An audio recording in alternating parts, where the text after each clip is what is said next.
Hello, everyone. Welcome to In the Know with Dr. Aidoo. I hope that everyone is doing well. So I am really excited today because we have our first spotlight interview. Remember, I had told you we would be talking to some of our community members. Well, we have our first one, and it is with none other than our very own Professor Craig Esherick. So instead of me taking the time and telling you about him, how about we go to the man himself? So with a In the Know welcome, Professor Craig Esherick. I couldn't wait. I've prepared all day. Oh, well, thank you so much for joining me today. I really appreciate it and being willing to be my first interview. So the first question I have for you is, how long have you been a Mason and what is your role in our School of Sport, Recreation, and Tourism? So it feels like yesterday that I just started, but this is my 14th year. And Okay. When I first started, I was an adjunct professor and I taught one class, and it was a class that I had designed that I had kind of brought over from NYU. I started out as an adjunct, turned into an instructor and then an assistant professor. And now I'm an associate professor. I'm the academic program coordinator for the sport management program. And I also coordinate the internship program with sport management too. So you're definitely wearing a lot of hats. Yes, I keep busy and I like that. I like being busy. That's great. Well, so I think our students and our community members would like to know what your educational background is, because I know it's very interesting. But can you share a little bit about that with us? Sure. So I was a finance major at the undergrad level at Georgetown University. And then I went to law school, not right after undergrad, but I went to law school after taking a year off. My original plan, I was a basketball player at Georgetown. My original plan was to try and play professional basketball over in Europe. And so I deferred my acceptance to law school for a year. And unfortunately, that plan did not work because nobody wanted me in Europe. Oh. And so I ended up being an assistant coach for a high school basketball team in Washington, D.C. The name of the high school was St. Anthony's High School. And I also worked for a finance company for that year. And then I started law school right after that. All right. And kind of tied to that, I know you had a whole different career before you came to Mason. So tell us what that was. Certainly. So I've actually had two careers before I came to Mason. The first one, I was a basketball coach for 25 years. I actually coached an AAU team when I was still in college. I was an assistant coach for a high school basketball team after graduating for college. And then I was a graduate assistant coach, I was an assistant coach, and then I was the head basketball coach at Georgetown University for 24 years. And then during that time, between 1986 and 1988, I was a scout and an assistant basketball coach for the United States men's Olympic team. And that was the year that the Olympics were in Seoul, Korea. And then after I finished my coaching career, I actually got involved in television. And I worked for a startup television network in New York called College Sports TV. And I actually still do TV now part-time. I only work during college basketball season, work for a variety of networks. I originally started out working for a network called Mid-Atlantic Sports Network and usually did about 10 games a year during college basketball season. I've done games for ESPN. I've done games for CBS, done games for Learfield, for Patriot League Sports Network. So it's something I really enjoy. I kind of keep my hand in the sport of basketball, stay in touch with some basketball coaches that I knew when I was coaching basketball. And I really can't believe I actually get paid for doing it. It's a lot of fun. That sounds like a lot of fun. So where can we catch you on TV and when? It's funny you asked that because this month is usually when I find out my schedule. Okay. And my schedule has been very thin the last year and a half because of COVID. There were a lot of teams that cut their schedule in half, that didn't do non-conference games, which is a lot of what I do. And so I'll find out pretty soon, probably by the first week in November, the last week in October, when I'm doing games. I probably will do a couple games for George Mason. So you'll see me doing some George Mason University games, maybe non-league. And then I'll do some games probably for the Patriot League. And the Patriot League are teams like Bucknell, Army, Navy, Lehigh. Local team is American University. So I'll do some games for them. I'm probably going to do a game for CBS at the end of the season. It'll be a national championship game, the National Junior College Men's Championship, which takes place in Hutchinson, Kansas. That game has been canceled 2 years in a row because of COVID, so I haven't been able to do that game, but I'm looking forward to hopefully doing that game this year for CBS. So this is such news to me, and we have worked together for all this time. So please promise that when you get your schedule, you let I will post my TV schedule on your office door. Please do that, and I'll make sure the people. And then I'm going to give you a test after the game to see if you actually watched. Oh, the games last 2 hours. That's a big time commitment. Well, hey, you never know, but that is really fascinating.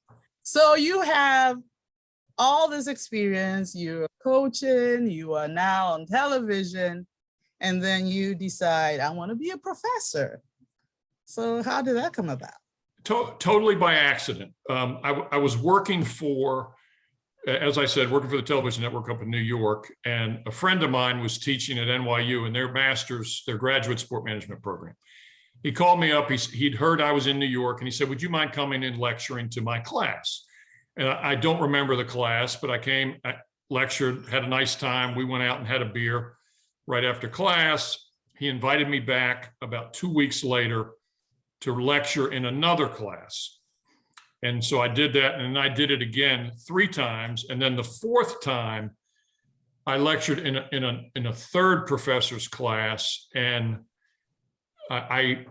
we go after class to just have dinner, have a meal. And there's 3 other professors from NYU there at the meal. I'm saying, what's going on? And so they recruited me to work there full time. Oh, wow. And so I was very interested. I loved doing the guest lecture bit for them, and really enjoyed the interaction with the students. But I was commuting to New York. I was in a profession before, the coaching profession, where I wasn't around my family and my wife a lot. And so I was kind of sick of it. I was kind of sick of going up to New York. So I told him, I said, look, I'm flattered, number one. Number two, I really do like this, but I'm really trying to figure out a way to get back to DC instead of going up to New York every week.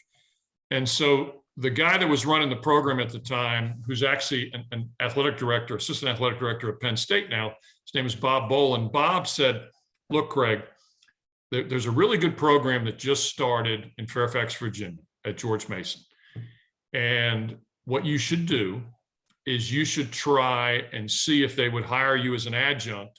You can work for us at NYU and be an adjunct at both places at the same time. And then, hopefully they think you're good at your job, and maybe they'll hire you full time. So I said, great idea. So I did it. So for about a year and a half, I was still going back and forth up to New York. I was teaching at NYU, teaching at George Mason. And then luckily, the space opened up. Dave Wiggins and Bob Baker were the 2 people that I ended up talking to. The space opened up and they hired me full time. And that was back in, I think, 2008, 2007. Mm-hmm. And, like I said, I've been here ever since. Well, when you see your friend Bob, tell him we say thank you, because I will do that, and I will remember you said that too. Thank you. Yes. All right. So switching gears a little bit, venturing into the personal, could you share about your family? Certainly. So I'm happily married, and I've been married now for 30. I think my anniversary, and I'm going to get killed if I don't remember my anniversary. I think it's and it's going to be on video. 36 years. And okay. I got married in August of 1985. August of 1985. Okay. And I have 2 sons. I have a 28-year-old who works for a headhunter in Tysons, Virginia. He looks for CFO jobs, financial and accounting jobs for people. And he went to University of South Carolina. He actually was a minor in sport management, and his name is Nico. And then I have another son, Zachary, and he's 25, and he actually wants to get into coaching. So he's going to be an assistant coach this year for a high school in DC, and his plan is to possibly try and get a graduate assistant's position in college next year. Okay. And your wife? My wife, okay, I forgot. Yes, I'm married. My wife, she is a prosecutor. She worked for the local DA's office for 32 years, and now she works for the Department of Justice. Okay. She works in the Office of Legislative Affairs, and she's been there now for 2 years. Pretty cool. And okay, let me add one more thing. She's actually a teacher also. She teaches in our law school, and the last 2 summers she's taught a class called The Role of the Prosecutor. The role of the prosecutor. I in my dreams have thought about law school, but only in my dreams. All right, moving on. Hobbies. Do you have time for fun? Well, I do. Believe it or not, I actually, one of my hobbies, I actually enjoy reading. And I try and read outside of my profession. It's hard to do because you got to stay up with your research and stay up with the sports industry. So I feel I'm constantly reading, but I actually do enjoy reading and have enjoyed reading for a very long time. So reading is one. I actually have a vegetable garden, and I have a very good spice garden. Rosemary and basil are the 2 that I have right now that are growing very well. I tried some zucchini, didn't work very well this summer. I grew some green peppers, they were okay. Tried some cucumbers, never really caught. I have a flower garden too that actually was pretty nice, and I grew some cherry tomatoes. So that was the extent of my garden. And I play golf. I enjoy playing golf, and I played golf for probably 30, 40 years now, and I enjoyed it a lot. So I was going to ask, with your garden, this is all you, or? Just me. No. My wife does not do anything outside the house. I'm in charge of everything on the outside. She doesn't even know how to start our lawnmower. I cut the grass, and I do the mulching and all that stuff too in our yard. I don't touch the inside of the house. That seems fair. So my next question was going to be, tell us something that would surprise us to know. I feel like you've done that the whole interview. I walked in thinking I knew. I didn't know a whole lot, but tell us anyway. What is okay? I actually think I told you this one time, but our viewers haven't heard this. I have a twin brother. Yes. His name is Mark, and he's a lobbyist for a German conglomerate. It's a manufacturing company called Siemens. They're based in Munich, Germany, and he's been a lobbyist for a very long time. He went to James Madison University, and as I said, I went to Georgetown. Okay. And we are what's called fraternal twins. We don't look anything alike. He looks like my father's side of the family. In fact, he's the spitting image of my father's side of the family, and I'm clearly on my mother's side. He's 3 minutes younger than me. I came out 3 minutes before he did, and he has never let me forget. Oh. He has never let you forget. He has never let me forget that I came out 3 minutes early. We're very good friends, very close. He lives in Arlington, comes over the house. We just played golf together on Monday, so I see him all the time. Oh, that is really cool.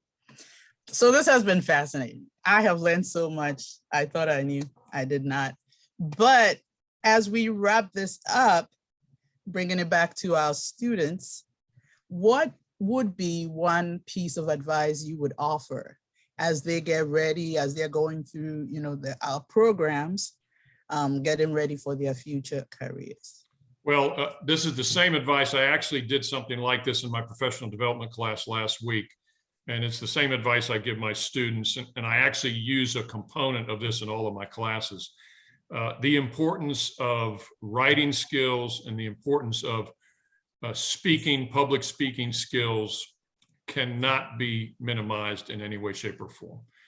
If you write well and you speak well, you will always have a job and you'll be able to keep a job. Those two skills are the most important. Those are truly important skills. So thank you for sharing that. Well, Professor Esherick, this has been amazing. Again, I thank you for coming on and sharing with us. I know our SRTM community is going to be excited to learn all these things about you, and thank you for your piece of advice. Well, thank you. Thank you for having me. Absolutely. I expect the check. Is the check in the mail? We'll talk about that later. The check's in the mail, right? Make sure you check your mailbox. Like dig deep into it. Thank you very much. Everyone else. Thank you. Thank you. Thank you. I enjoyed Professor it. Esherick. Thank you very much. So everyone else, here is Professor Esherick, one of our faculty members in the school. I hope you enjoyed the conversation. Remember, we're going to be posting our videos on our Instagram page. The handle is @GMU_SRTM, @GMU_SRTM. So until the next time, with In the Know with Dr. Aidoo, take good care of yourselves, and I'll see you later. Bye.